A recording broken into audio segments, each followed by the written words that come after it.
Today we are going to learn a new topic, a happy day in the park. पहा, तुम्ही पार्कमध्ये जाता, काय करता? पार्कमध्ये गेल्यानंतर एकानंतर एकानं सांगायचं. खेळतो, क्रिकेट खेळतो.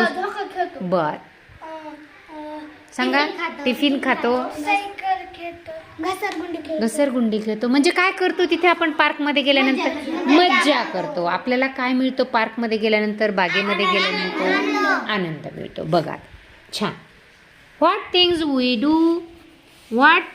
Do we see in the park. आता हे चित्र पण पार्कचं आहे, बागेचं आहे. काय काय बरं दिसतंय आपल्याला त्यामध्ये?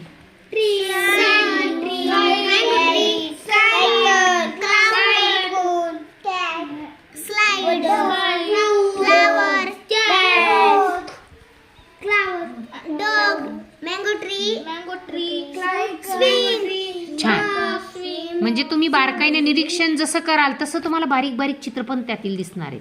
Cat, flowers, book, cycle, kite, cloud, grass. बरोबर आहे.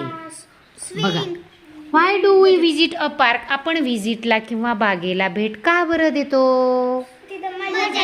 मज्जा येते. बघा, आता या पार्कविषयी, या बागेविषयी खाली आपल्याला एक पॅसेज दिलेला आहे, तो वाचायचा आहे. मग आता या चित्राऐवजी मी शब्द टाकलेले आहेत. बघा, इथे दिसत आहेत का? हां, ते टाकून आपण रीड करायचे. माझ्या नंतर तुम्ही छान स्पष्ट आवाजात वाचन करायचे, म्हणजे तुम्हाला घरी पण वाचता येईल. आले लक्षात? छान. It is a bright sunny day. The children are playing happily. In the park. Rekha is sitting on a bench and reading a book. Amar is riding his cycle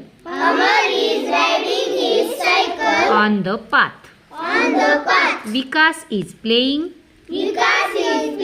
with a white cat. Seema is feeding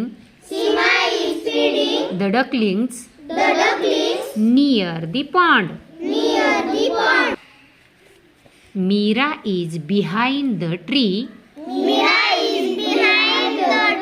and smiling. Asif is sitting on the mango tree and picking mangoes.